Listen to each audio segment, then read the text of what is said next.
राजू एक कारीगर था जो एक पुराने वीरान हवेली के पास स्थित छोटे से कमरे में रहता था। हवा में ठंडक थी और लोग उस हवेली को भूतिया मानते थे, लेकिन राजू ने उन बातों को हमेशा नजरअंदाज किया। उसकी दिनचर्या इतनी साधारण थी कि हवेली की भयानक कहानियां उसे कभी परेशान नहीं कर सकीं।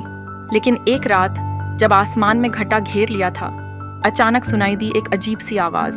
ठक ठक ठक। आवाज सीढ़ियों से आ रही थी, जैसे कोई भारी इंसान ऊपर चढ़ रहा हो। राजू ने सोचा, क्या कोई चोर है? लेकिन हवेली के आसपास कोई नहीं था। दूसरी रात भी वही हुआ, मगर इस बार उसके साथ औरत की धीमी सिसकियों की आवाज शामिल हो गई। राजू की धड़कन बढ़ गई और उसने सुबह गांव के बुजुर्ग से इसका जिक्र किया। हरिया चाचा ने राजू को बताया कि हवेली में कभी ठाकुर प्रताप सिंह का राज हुआ करता था।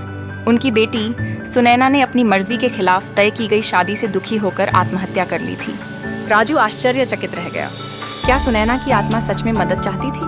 अपने डर को पीछे छोड़ता हुआ वह उसी रात एक दिया लेकर हवेली के अंदर गया।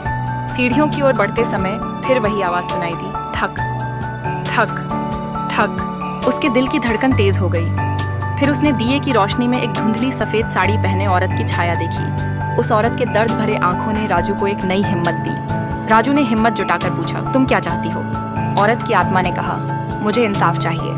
मेरे पिता ने मुझे मजबूर किया और मेरी जिंदगी छीन ली। मेरी आत्मा तभी मुक्त होगी जब कोई मेरी कहानी सबको बताएगा। यह सुनकर राजू ने वादा किया कि वह उसकी सच्चाई को गांव वालों से साझा करेगा। अगले दिन राजू सभी को सुनैना की कहानी सुनाता है, जिससे लोग समझने लगते हैं कि जबरदस्ती शादी कितनी दर्दनाक हो सकती है। राजू के इस साहस से सुनैना की आत्मा को शांति मिल गई और हवेली में आने वाली आवाजें बंद हो गईं। इस घटना ने गांव में एक जागरूकता फैलाई। हर इंसान को अपनी जिंदगी जीने का अधिकार है। भूत केवल डराने नहीं आते, कभी कभी वे इंसाफ मांगने भी आते हैं।